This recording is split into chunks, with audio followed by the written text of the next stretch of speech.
1895년에 의학적으로 아주 획기적인 사건이 있었습니다.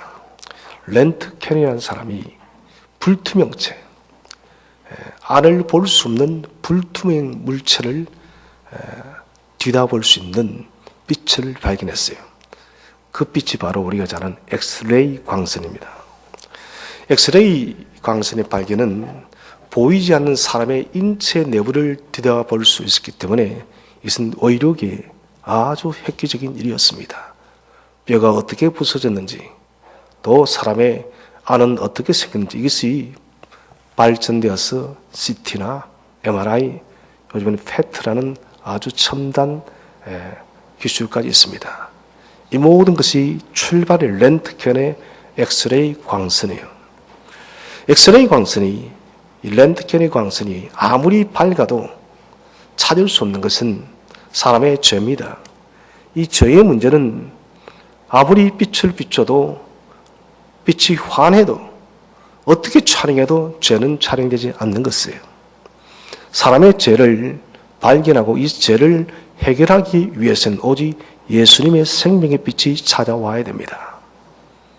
인간의 의료기술은 그 빛을 비춰서 육신의 질병은 치료하지만 죄는 치료할 수 없다는 것이에요. 주님의 생명의 빛이 우리를 비추게 되면 우리의 영혼과 육체의 근원적인 결코 해결할 수 없던 죄의 문제를 해결한다는 것입니다. 빛으로 오신 주님. 그래서 우리가 주님께서 나는 빛이다. 에고 에이미. 나는 빛이라는 거예요. 당신 스스로가 빛 되심을 선포하고 있다는 것입니다. 죄의 문제를 해결하기 위해서 우리의 풀 수 없는 이 죄를 근원적으로 뿌리를 뻗고 죄 용서함을 통하여 하나님 나라로 인도하기 위한 빛으로 오신 예수 그리스도십니다. 그래서 이 빛은 생명의 빛, 영원의 빛, 천국의 빛이라고 우리가 말을 하는 것입니다. 빛으로 오신 우리 주님께서 이 구원 사역을 감당하기 위해서 제일 첫 번째 그림이 바로 이 세례를 받는 사건입니다. 예수님께서 생명의 빛으로 오셔서 인류의 모든 죄악들을 십자가상에서 해결하기 위한 출발이 무엇이냐? 십자가로 나가기 위한 그 출발이 뭐냐? 바로 주님께서 세례를 받는 것입니다. 곧 이것은 나자가지신 예수님이에요. 우리 3장 13절 14절 말씀을 다 함께 합독하도록 하겠습니다. 시작. 이에 예수께서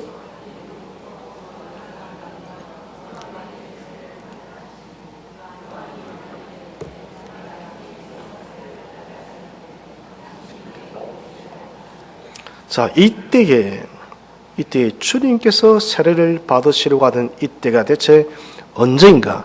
이것은 구약의 성경이 이미 예언을 했습니다. 말라기 4장 5절 말씀을 다 함께 합독하겠습니다. 시작. 보라, 여호와의 크고 두려운 날이 이르기 전에 내가 선지자 엘리야를 너에게 보내리니. 이때는 주님께서 세례를 받는 이때는 하나님께서 말라기 선지자를 통해서 내가 선지자 엘리야를 보내리라. 이 선지 엘리야가 누구인가? 바로 세례 요한이라는 것입니다. 엘리야를 보내서, 세례 요한을 보내서 유대인들의 그 완악한 마음을 해결시켰던 것입니다. 광야에서 주의 말씀을 선포할 때 많은 유대인들이 광야에 나와서 그들은 자신들의 죄를 자복하면서 회개하며 정결 세례를 받았다는 것입니다. 400년의 하나님의 그 기나긴 침묵을 깨는 그 첫 번째 사건이 바로 세례 요한인 것입니다. 독사의 자식들 하면서 세례 요한이 외쳤던 것이에요. 오늘 이때에는 아주 의미가 깊습니다. 출애굽기 19장 1절에 곧 그때에, 바로 그때에 이스라엘 백성이 애굽 땅에서 자기의 몸이 되어진 바로 그때 이 바이옴 화재라는 말을 제가 아주 많이 썼어요. 바로 그날에 바이옴 화재가 바로 오늘도 3장 13절에도 역사적으로 이루어지는 것이에요. 바이옴 화재는 하나님의 카이로스의 시간이에요. 하나님의 특별한 시간이에요. 출애굽기 19장 1절의 바이옴 화재는 이스라엘 백성을 하나님과 이스라엘이 언약의 백성으로 체결하는 위대한 역사를 만듭니다. 오늘 이 바이오 마제 이때에는 우리 주님께서 공생애를 출발하기 위한 위대한 세례식을 받습니다.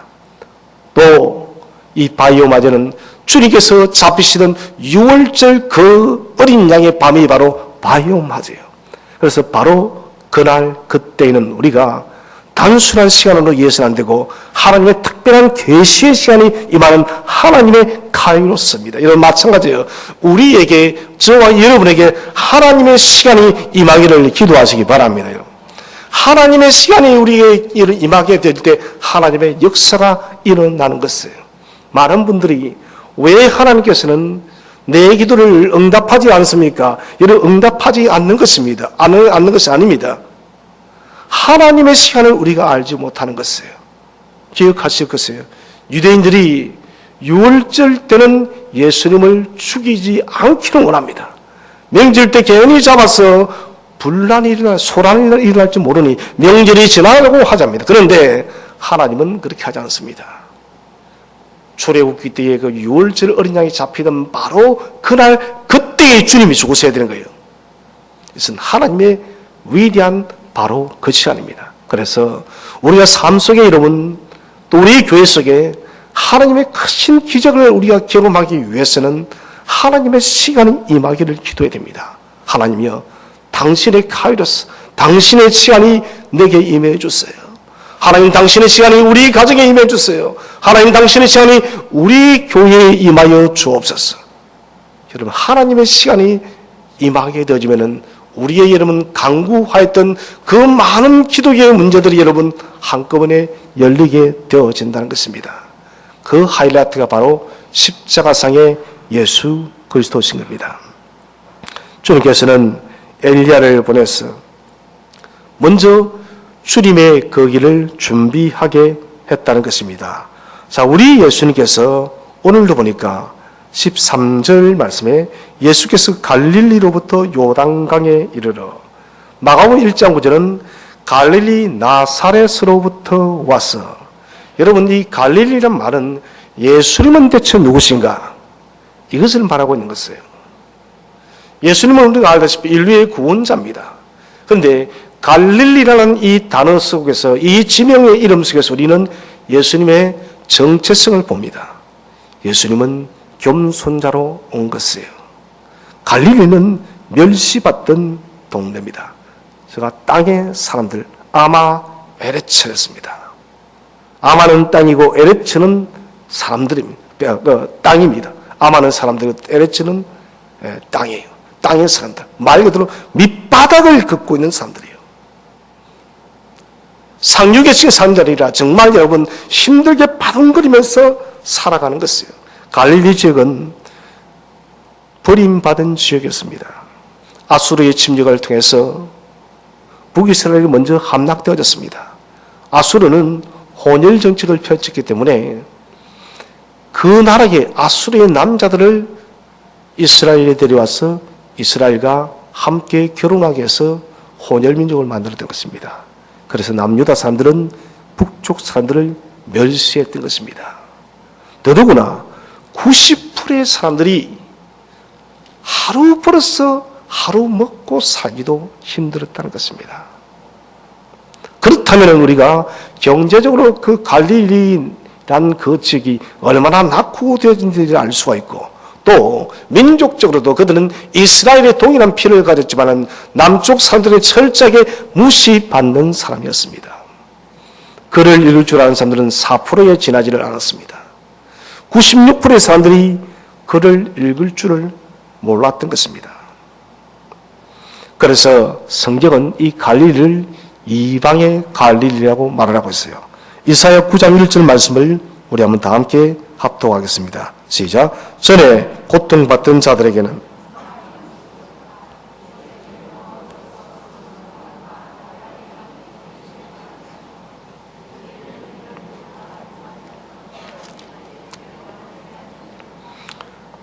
전에는 이 갈릴리 땅이 고통받던 자들에게는 흑암이 없으리로다. 이 말은 전에는 이런 고통받았던 사람들이라는 것이에요. 빛이 없었던 나라 지역이라는 것입니다. 아무런 소망이 없던 흑암의 지역이 바로 이 이방의 땅과도 같은 갈릴리라는 것입니다. 이방이라는 것은 소망이 없는 것이에요. 이방에 있다는 것은 완전히 구원에서 정예되어진 백성인 것입니다. 그런데 여호와께서 옛적에는 서불론 땅과 납달리 땅이 멸시를 당하게 하셨더니 후에는 해변길과 요단 저쪽 지방의 갈릴리를 영화롭게 하셨느니라. 갈릴리가 왜 영화롭게 되어졌느냐? 우리 주님의 공생의 출발이 갈릴리에서 출발했다는 것입니다.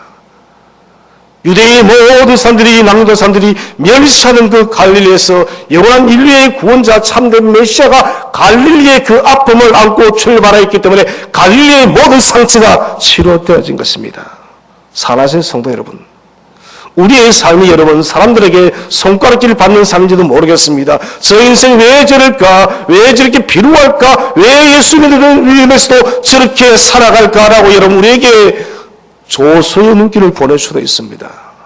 그러나 여러분, 갈릴리의 상처를 안으신 주님께서 저와 여러분의 상처를 안으실 때 우리가 영화롭게 될 줄로 믿으시기 바랍니다.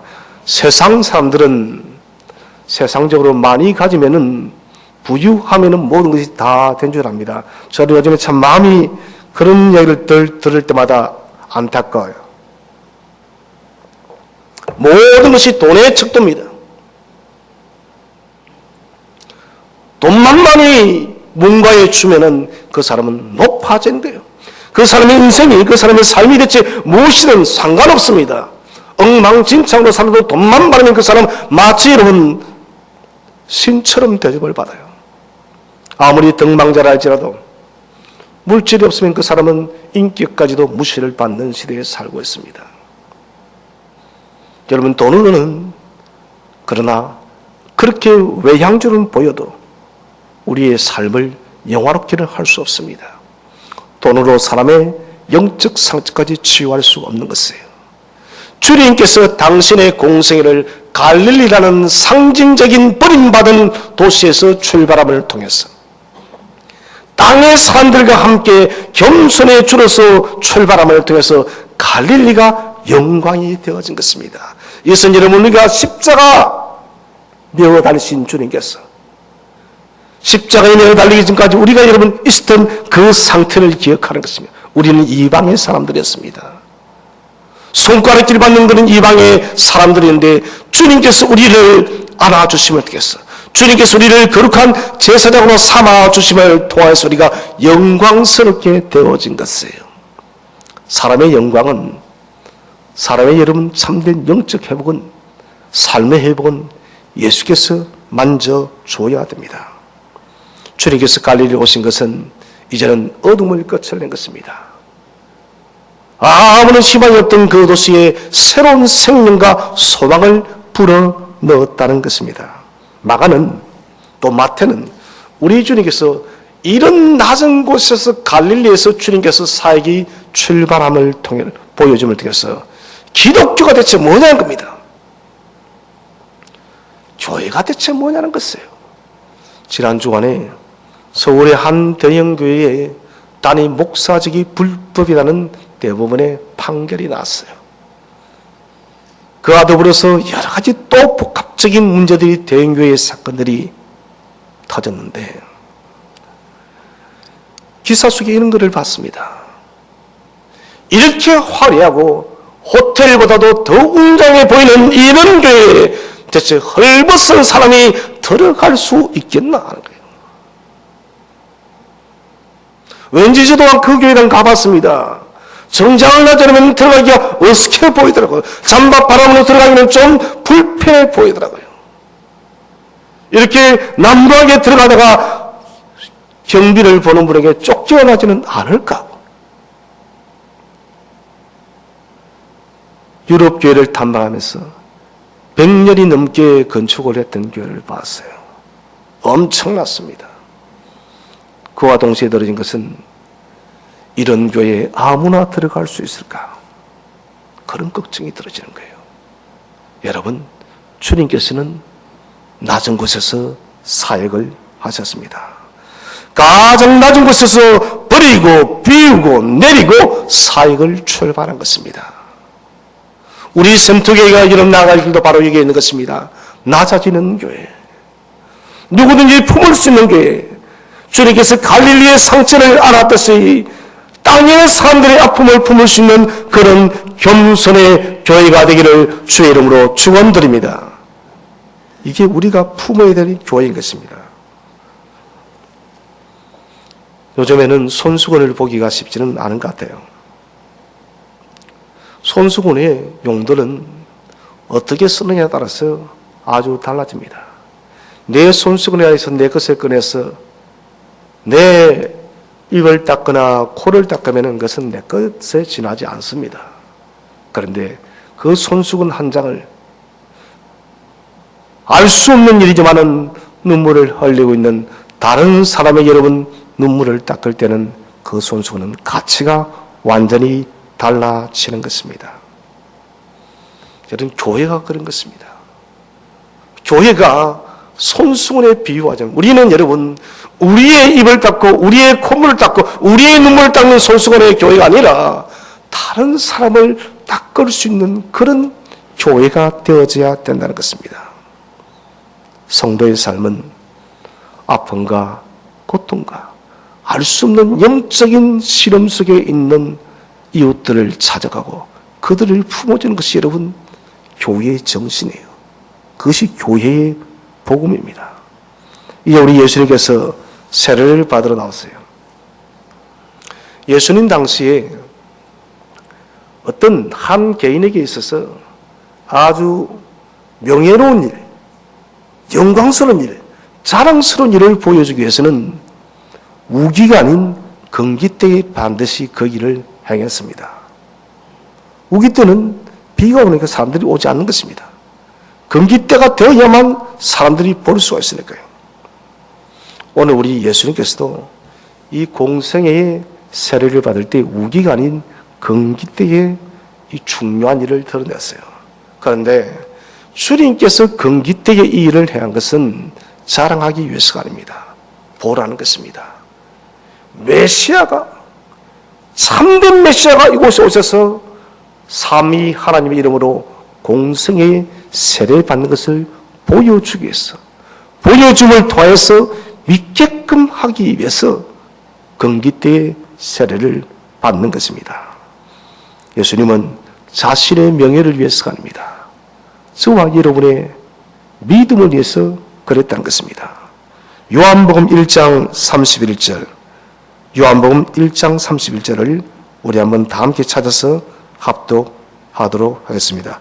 요한복음 1장 31절 말씀입니다.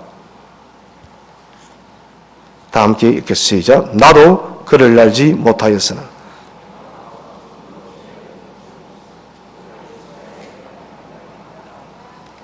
자, 나도 그를 알지 못했다. 세례 요한도 주님을 완전히 알지 못했다는 것입니다. 내가 와서 물로 세례를 베푸는 것은 그를 누구에게요? 이스라엘. 이스라엘이 나타내서 무엇하려고요? 이스라엘로 믿게끔 하기 위해서. 그래서 이 세례가 임해진다는 것입니다. 세례를 통해서 예수가 메시아이다, 구원자가 된 것을 구체적으로 드러내기 위해서 이 세례 예식을 행하고 있다는 것입니다. 그래서 주님께서 말씀하십니다. 우리가 이와 같이 하여 모든 의를 이루는 것이 합당하다고 세례 요한에게 말을 합니다. 당신이 세례 요한 죄인 앞에 이르는 세례 받는 것을 통하여서 합력하여 선을 이룬다면서 당신의 머리를 세례 요한에 맡기고 물속에 잠기는 것이에요. 이게 주님입니다. 이분이요. 철저하게 낮아지는 것입니다. 요한은 만류했어요. 왜 그렇습니까? 하나님 아들이니까요. 하나님 아들을 내가 어떻게 세례를 주는가? 예수님 무슨 세례를 받을 이유도 없습니다. 그분은 죄가 없으신 분이기 때문에. 세례요한이 도리어 죄인입니다. 죄인이 어떻게 의인을 세례를 줄 수가 있겠습니까? 그러나 주님 말씀 모든 것이 의를 이루는 것이 합당하다. 예수님은 오늘 죄인의 대표자로 서 있습니다. 이것을 우리 신학적으로 대리적 신앙 고백이라는 것입니다. 우리가 우리의 죄를 고백해야 될 것인데, 메시아신 예수님께서 우리의 모든 죄를 대리적으로 고백을 하고 있다는 것입니다. 구원사역을 위해서 예수님 모든 것을 다 버리겠다는 것입니다. 내가 너희의 한 생명을 살릴 수 있다면 나의 모든 자존심, 나의 모든 어떤 것들은 다 내어놓을 수 있다는 것이 바로 대리적 고백인 것입니다. 여러분, 자존심은 사람이 나를 어떻게 평가하는가요? 자존심이에요. 자존감은 내가 나를 어떻게 바라보는가입니다. 우리는 자존감은 높여야 됩니다. 자존심은 높일 필요가 없어요. 다른 사람이 나를 어떻게 바라보면 그게 뭐가 중요합니까? 이게 외식주의입니다. 자존감 높은 사람은 언제나 나를 하나님 앞에 비춰보는 거예요. 하나님, 나를 오늘 어떻게 살았으며 나는 오늘 하나님 앞에 어떤 존재로 주님 서 있습니까? 이게 그리스도는 자존감이 높아야 되는 거예요. 주님이 그렇다는 거예요. 다른 사람이 나의 이 예식을 보아서 죄인으로 봐도 괜찮다는 겁니다. 십자가에 내가 달릴 때도 나를 죄인으로 바라봐도 괜찮다. 주님 스스로 이런 자존감이 높으니까요. 하나님이 나를 당신의 아들로 여기고 계셔. 나는 하나님의 아들이야. 스스로가 그렇게 확립되어진 자존감이 있기 때문에 자존심은 아무것도 없는 것이에요. 저는 우리가 예수 믿으면서 좀 자존심을 버렸으면 좋겠어요. 여러분, 자존심 지키다가 뭐 성공한 사람이 있습니까? 다 망했어요, 여러분. 그냥 자존감 높은 사람이 망하지 않아요. 인내하고 참아내면서 자신을 소중히 여기기 때문에 우리는 이런 자존감이 높아져야 돼요. 자존감이 높아지면 우리는 겸손할 수 있는 것입니다. 왜 여러분 교회 오면은 그렇게 여러분 교회는 참 이상해요. 제가 아는 친구가 그런 말을 해요. 법무사의 일을 하는데 임목사하면서 제가 좀 부끄러웠어요. 교회를 다니지 않는 사람인데 법무사 일을 하다 보니 교회의 장로님들도 참 많이 만났던 것 같아요. 그러면서 야, 교회 참 이상하더라는 거예요. 왜 아니? 그거 참 무섭더라는 거예요. 뭐가 무서니? 한번 고집을 피우니까 끊기지 않는다는 거예요. 내가 법무적 조정을 해주기로 하는데 특히 두 분의 의견이 대립되어지면은 그 친구가 교회 나는 장로는 알더라고요. 장로님 두 분이 한번 고집을 피우는데 도무지 해결이 안 나더라고요. 결국은 일을 마무리를 못 했다는 거예요. 여러분, 그거는 좋은 게 그런 자존심이에요. 우리 주님께서는 자존심을 가졌으면 여러분 십자가를 못 져요. 그런 예수님 원하는 모습 아닙니다. 그것은 버리세요. 그 친구들이에요. 그것 고집해서 이룰 것이 하나도 없는데 결국은 서로의 고집 때문에 자존심 때문에 교회의 중요한 일을 놓쳤다는 거예요. 법무적인 일인데 여러분, 이것은 겸손의 문제예요. 겸손해야만 교회가 교회되어지는 것입니다. 주님께서는 우리를 위해서 모든 것을 다 내려놓았는데 우리는 왜 내려놓지 못하는지. 사랑하는 성도 여러분, 저 같이 우리 훈련합시다. 겸손은 열매가 아니 됐습니다. 겸손은 삶 속에 기본적으로 체력되어지는 체질화되어지는 원리 됐습니다. 겸손이 없으면 성령의 열매를 맺을 수가 있는 것이 아니에요, 여러분. 내년도 우리 교회는 개척교회의 마음으로 새롭게 출발할 겁니다. 여러분, 이 속에서 우리가 기본적인 가치관 철학이 되어야 될 게 뭐냐? 바로 그리스도의 겸손입니다. 겸손하면 여러분 다툴 일이 없습니다. 겸손하면 싸울 일이 없어요. 겸손하면 시기할 일이 없습니다. 겸손하면 모든 것이 해결되집니다. 같이 한번 우리 인사합시다. 제가 먼저 겸손하겠습니다.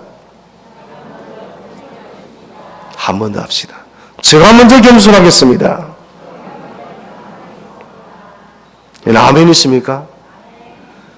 겸손한 사람이 복된 사람이에요. 이제 우리가 삼위 하나님의 사역을 보게 되는데 3장 16절 17절 말씀을 다 함께 한번 합독하도록 하겠습니다. 16절 17절 시작. 예수께서 세례를 받으시고 곧 물에서 올라오시면서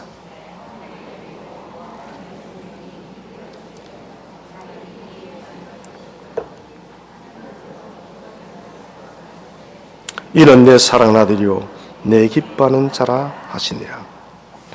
예수님은 공개적으로 메시아 이 대가시 세례를 통해서 당신이 메시아이심을 나타내고 있어요. 예수님께서 세례를 받으시고 좀 전에 말씀드렸다시피 죄가에서 받는 것이 정결례 세례입니다. 예수님은 죄가 없어지지만 이 세례를 받으신다는 것입니다. 온 인류의 저와 여러분의 죄를 대속하기 위한 대리적 행동인 것입니다. 물속에 잠길 때, 정결례의 물속에 잠길 때 유대인들은 반드시 자신의 죄를 기억하고 그것을 회개하는 것이 정결례입니다. 주님께서도 지금 정결례 해식을 행하고 있는데 주님은 생각할 죄가 없습니다. 그럼에도 불구하고 당신이 물속에 잠기는 것은 우리 때문에 그렇게 했다는 것입니다. 우리 때문에 의로우신 하나님이, 우리 때문에 여러분 참 하나님이시니 정결례를 통해서 그렇게 물속에 잠긴 것입니다. 올라오실세. 우리를 위해서 대리적으로 물에 잠기신 주님께서 이제는 구속의 완성으로 나아가기 위한 말이 올라오실세입니다. 죄의 문제를 예수님께서 대신 짊어지시고 이제는 간다는 것이에요.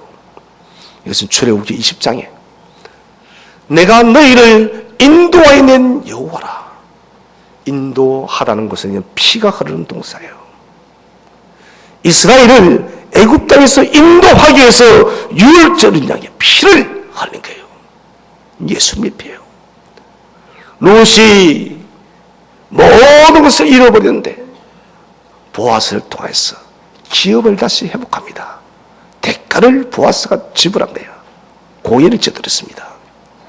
이것이 신약시대는 예수 그리스도의 십자가의 대속의 죽음인 것입니다. 세례 이후에 위대한 일이 일어납니다. 하늘이 열리고 하늘에서 소리가 나고 예수님이 세례를 받자 하늘 문이 열렸습니다. 하늘이 열린다는 것은 무슨 말이냐? 에노 크테산이라는 말입니다. 이 하늘과 땅의 경계선이 없어져 버린 것이에요. 우리는 하늘과 땅의 경계선이 있는데 예수님께서 세례를 받는 그 순간은 하늘과 땅의 경계선이 완전히 사라져서 하늘 문이 열려서 이것은 곧 우리가 하나님을 바로 직접적으로 만날 수 있다는 것을 계시하는 거예요. 주님께서 십자가의 죽으심을 통하여 우리가 믿을 때 이 일이 이루어졌다는 것입니다. 이제는 더 이상 하나님을 만날 수 있는 모든 걸림돌이 다 창녀가 되어졌다는 것입니다. 헬라 문화에서는 하늘이 열린다는 개념이 없습니다. 이것은 오직 히브리인들에게만 있는 개념이 하늘이 열린다는 것입니다. 바벨론 포로 시대 때 자신들의 죄를 통해서 예루살렘의 명망을 바라보았습니다. 그들이 포로시아는 하나님 앞에서 이제는 정결하게 거룩하게 살겠다고 다짐하는 그런 시간이 바로 70년의 포로 생활이었습니다. 반면에 그들이 답답한 거예요. 사실은 회개기는 하나님이여 우리가 범죄하였을 때 왜 하나님은 우리를 방관하고 버려뒀습니까? 하나님 방관하지 않았죠. 근데 그렇게 기도하는 것은 스스로 가슴을 치는 거예요. 하나님 우리가 범죄할 때 왜 매를 쳤으라도 죽였으라도 우리를 왜 새롭게 하지 않았습니까? 사실은 그렇게 했지만 이것은 통탄한다는 것이에요. 자신들의 죄를 회개하면서 그 죄의 현장에 하나님이 계속해서 촉구하고 있는 거예요. 우리는 죄를 지을 때 하나님이 그 자리에 있으면 좋겠습니까? 없으면 좋겠습니까? 예? 그 없으면 좋겠죠. 그것은 저주예요.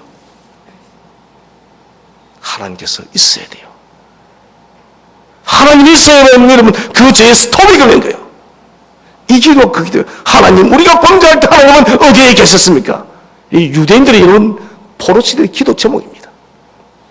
하나님 그때 죽였어도 잠언서 여러분 채찍기로서도 아이를 바로 잡으려 바로 이 말인 겁니다. 방관하지 말라다는 거예요. 여러분 제일 비극은 뭡니까? 사람에게서 그 사람을 방관하는 거예요. 무관심이에요. 여러분 제가 여러분들 무관심하면 좋을 것 같아요? 여러분 그것은 비극입니다. 나는 목사는 게 관심도 못 받아. 목사는 별로예요. 하나님이 우리에게 무관심하다. 이것만큼 비극은 없는 거예요. 내가 잘못하더라도 잘못할 때도 하나님이 가만히 계시고 이건 아니에요. 잘못할 때는 때로는 내가 맞는 것이 복인 것이에요. 이들이 이 기도를 하면서 이렇게 기도를 합니다. 삼위 기도를 들으면서 하나님이여 하늘을 찢고 우리 가운데 임해 주세요. 이때 하늘을 찢는다는 말이 나옵니다. 하늘이 열리고 지금은 이 70년이 하늘이 닫혀 있다는 것입니다. 하나님 닫힌 하늘 문을 여시고 찢고 하나님 우리의 기도를 좀 들어달라는 거예요. 시버린들이 얼마나 이런 깝깝했으면 이런 기도를 들었겠습니까? 여러분 우리에게도 하늘이 닫힌 듯한 인들이 많아요. 그때는 다른 때가 아니면 우리가 범죄했을 때입니다. 여러분 그때는 그렇게 기도하십시오. 하나님 내가 범죄했을 때 범죄할 때 하나님 채찍으로도 왜 막지 않았습니까? 하나님 내 죄를 용서해달라고 하나님 내 허물을 덮으시고 하나님 문을 지금 찢으시고 다시 나를 찾아와 달라고 그 기도가 우리에게 필요한 것이에요. 이 기도를 유대인들은 말라기가 끝나고 난 뒤에도 계속했습니다. 400년 동안 하늘 문을 열어달라고. 근데 400년 동안 하늘 문이 열렸습니까? 안 열렸습니까? 하나님 말씀하셨어요. 400년 동안 선지자도 보내지도 않고 기도 응답도 없고 계시도 없고 아무것도 없는 거예요. 400년 동안 하늘 문이 닫혔습니다. 한번 생각해 볼까요? 내가 신앙생활 하는데 여러분 10년, 20년, 30년 아무리 부른지도 하나님이 답이 없어요. 여러분 살겠습니까? 저는 못 살아요. 살아 여러분 내가 거지로 살아도 살겠는데 하나님과 영적 교주가 완전히 끊겨지면 못 살겠어요. 여러분. 우리가 평상률을 느끼는 것이 아침에 기도를 하고 큐티를 하고 하루를 출발하면 마음이 어때요? 기뻐요? 슬퍼요? 이 슬픈 사람은 정신병자입니다. 왠지 마음이 기쁜 거예요. 아무 반응이 없는 사람은 기도도 안 하고 큐티도 안 한다는 거예요. 기도하고 큐티하면 마음이 왠지 설렘이 별로 오늘 새로워진 것도 없는데 모든 것이 새로운 거예요. 오늘 기도도 하지 못했어요. 큐티도 하지 못했습니다. 하루 종일 마음이 깝깝해야 돼요. 여러분 그런 경험 해봤죠? 이 경험이 없다면 우리 신앙이 문제가 있는 거예요. 오늘 기도를 하지 않았더니 오늘 말씀을 묵상하지 않았더니 마음이 종일 무거운 거예요. 여러분 이것은 내 영혼이 하나님께 이런 집중되어 있다는 증거입니다. 하나님을 우리가 사랑하는 증거입니다. 그런데 그런 마음까지도 우리가 품지 못한다는 것은 심각한 문제예요. 이스라엘 백성들이 400년 동안 하나님께 부르신 것은 하나님 하늘 문을 찢으시고 우리에게 좀 나타나달라고. 그런데 그 일이 지금 일어나고 있는 거예요. 요한복음에 우리가 아까 1장에 보았듯이 이스라엘이 믿게 하기 위함이다. 꼭 그렇다면 예수님의 그 메시아 대관식에 사람들이 이런 본 사람이 있다 없다요? 있다는 거예요. 사도 요한의 증거대로 이스라엘이 믿게 하고 광야에서 펼쳐지는 요단강가에서 펼쳐지는 그 광경을 사람들이 봤다는 거예요. 400년 동안 부르짖던 하늘문이 찢어지고 갈라져서 하나님이 역사했다는 거예요. 이 얼마나 놀라운 일입니까? 하늘이 열린 것은 유대인들이 놀랄 수밖에 없었고, 유대인들은 그들의 참 메시아임을 그들이 목격하는 날이었습니다. 이것은 하나님 나라가 열리는 위대한 역사라는 것입니다. 오늘 이 사건은 성부, 성자, 성령 삼위 하나님께서 공식적으로 성경 전체를 통틀어서 삼위 하나님이 함께 합작하는 가장 뚜렷한 사건입니다. 창세기 1장은 우리라는 말을 쓰고 있지만은 정확하게 역할 분담이 나와 있잖아요. 그런데 오늘 이 본문은 삼위일체 하나님이 역할이 분명히 나와 있습니다. 자, 오늘 성령께서 무엇처럼 임했다 했습니까? 비둘기죠. 비둘기는 메신저입니다. 왕권을 가질 때에 메시아 왕의 즉위식 때 성령이 비둘기처럼 임했다는 것입니다. 성령이 비둘기처럼 왕의 그 대관식 때 기름을 붓듯이 성령의 기름이 부어졌다는 것입니다. 이것이 여러분 성령 하나님의 사역이었어요. 그 다음에 성부 하나님의 사역이 나옵니다. 자, 소리가 납니다. 소리가 두 가지가 납니다. 이는 내 사랑하는 아들이다. 내 기뻐하는 아들이다. 내 사랑하는 아들은 시편 2장 7절 말씀을 우리 한번 함께 합독하도록 하겠습니다. 시편 2장 7절 시작. 내가 여호와의 명령을 전하노라. 여호와께서